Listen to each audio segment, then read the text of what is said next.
America should stop blaming its problems on other countries such as China and instead focus on its own practices. That's the message from New York Mayor Michel Bloomberg, who was addressing a meeting on climate change in Hong Kong. RT's Gayanechi Chikian has more. If you look back at these midterm election campaigns in the U.S., China was everywhere. A lot of attack ads featured China as the source of America's problems, as a country that's stolen Americans' jobs. So something close to hatred was being promoted toward China here. Some other countries as well, but China in particular. And New York City Mayor Michel Bloomberg, a very influential political figure here in the United States, said enough is enough. And here is a quote. "I think in America we've got to stop blaming the Chinese and blaming everybody else and take a look at ourselves." End of quote. Elected officials in the U.S. are pretty much in the habit of making scapegoats out of anything, and foreign countries, of which very few Americans really know something about, seem to have become a great target. But Michel Bloomberg warned the habit can backfire badly. He said, I quote, "If you look at the U.S., you look at who we are electing to Congress, to the Senate, they can't read. I'll bet you a bunch of these people don't have passports. We're about to start a trade war with China if we're not careful here, only because nobody knows where China is, nobody knows what China is." End of quote. That's a pretty harsh criticism of U.S. lawmakers, but some elected U.S. officials seem to have no difficulty selling anti-Chinese or anti-any other country ideas in America, considering more than 30 million adults in the U.S. can't read. But as Michel Bloomberg said, the U.S. should stop criticizing other countries for producing more and exporting more and get back to work. Going back to China, there's a certain aspect that Mr. Bloomberg finds especially hypocritical. China is now making a big push into solar and other environmentally friendly energy technologies, and surprisingly, the attention it gets in the U.S. is far from positive. Last month, the U.S. Trade Representative's office said it could investigate China's policies over complaints that the country was using tactics to shut other countries out of the burgeoning market for clean energy. Mr. Bloomberg's wondering, how can one criticize a country that's offering cheaper ways to produce green energy? The U.S. is supposed to be all for it, but apparently not when it's made in China.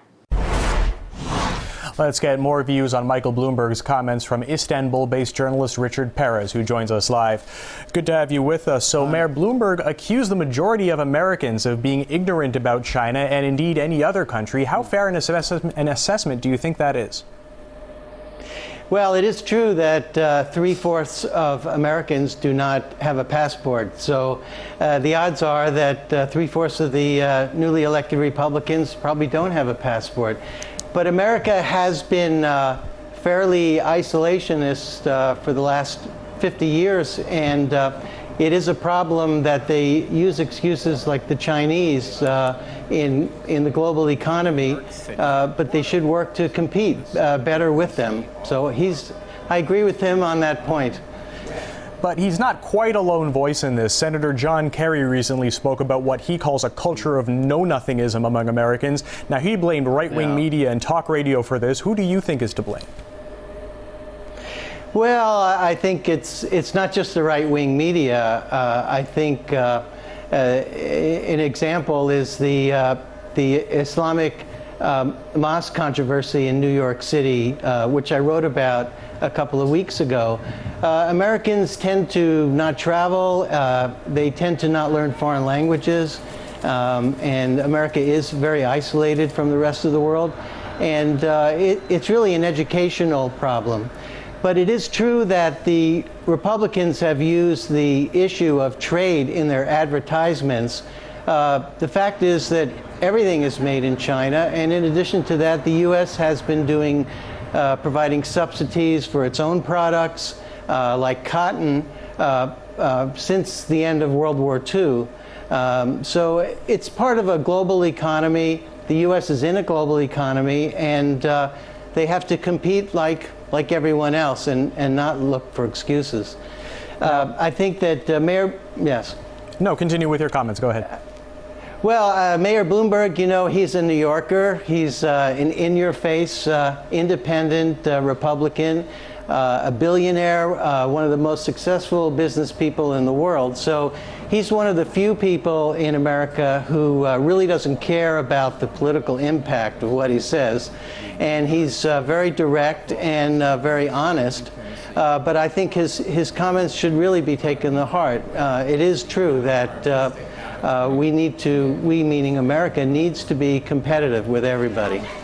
Now, as you said, 3/4 of Americans don't have passports. Most of them don't undertake much international travel, but they still voice support or condemnation for other countries. Where do you think they're getting their opinions from? Well, it's unfortunate, but I think what Mayor Bloomberg said is true. They don't read. They do get most of their news from the media, television, and radio and talk shows. And there is not enough in-depth discussion about other countries in the United States. And this is particularly the case since 9/11.